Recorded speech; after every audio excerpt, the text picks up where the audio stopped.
Morning students.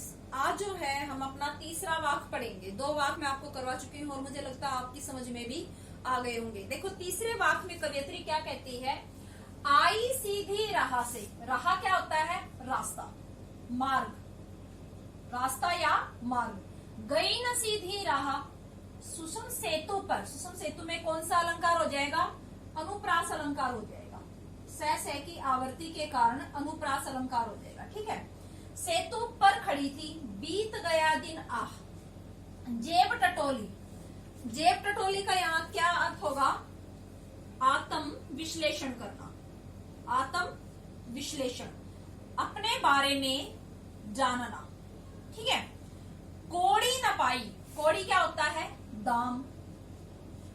माझी को दूं क्या? अब माझी का अगर समानार्थी देखें तो क्या होता है? नाविक, नाव को चलाने वाला। ठीक है। अब यहाँ माझी किसे कहा गया है? ईश्वर को कहा गया। ठीक है। और उतराई क्या है? किराया। उतराई का अर्थ क्या है यहाँ? किराया। देखो अब कवयित्री कहती है कि जब भगवान ने मुझे इस संसार में भेजा था तो सीधी राह से, मतलब वो किसी भी तरह के मोह से, लोभ से लिप्त नहीं थी, सीधे रास्ते से इस संसार में आई थी। देखो जब बच्चा पैदा होता है तो वो अपने पराये का भेदभाव नहीं जानता, ना वो जात पात को जानता है।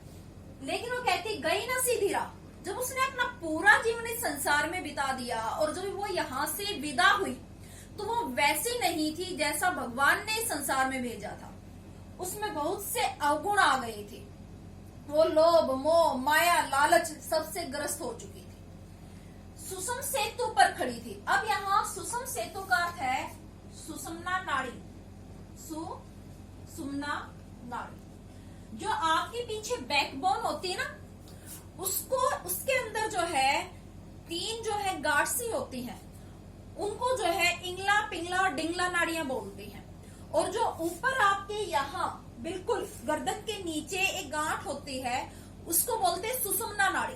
कहते हैं अगर वो आपकी जागृत हो जाती है तो आपका भगवान से जो है मिलन हो जाता है सीधा। ठीक है।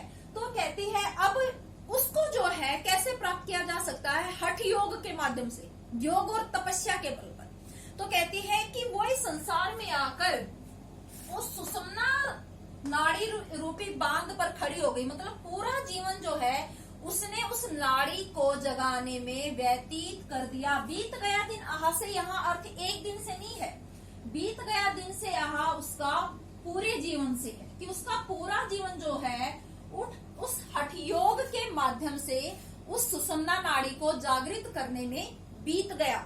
मतलब उसने जो है वास्तविक रूप से भगवान को प्राप्त नहीं करना चाहा, उसने लोगों की भलाई नहीं की। ठीक है। उसने सिर्फ जो है एक हठ के द्वारा भगवान को प्राप्त करने की कोशिश की। लेकिन भगवान क्या कहता है कि मैं तो कण कण में बसता हूँ। अगर वो किसी के लिए कुछ परोपकार का काम करती, अच्छा काम करती, तो कहती है वो वास्तव में, वो सदकर्म जो है वास्तव में जो है उसका एक भक्ति के रास्ते पर चलने का एक जो है गुण होता। वो कहती है जेब टटोली। वो कहती है लास्ट में जब मैंने अपना आत्म विश्लेषण किया, आखिरी समय में जो उसने पीछे अपने जीवन में झांक कर देखा, मुड़कर देखा कि मैंने पूरे जीवन में क्या कमाया है, कौड़ी ना पाई। वो कहती मेरे पास कुछ भी नहीं था, कुछ भी नहीं कमाया मैंने, कोई मूल्य, कोई दाम उसके पास नहीं था। अब यहाँ उस कौड़ी और दाम से मतलब क्या है? सदकर्म रूपी कौड़ी से है। सदकर्म मतलब अच्छे कर्मों से, सदकर्म रूपी कौड़ी। ठीक है। तो उसने कुछ भी अच्छा काम जो है नहीं किया था।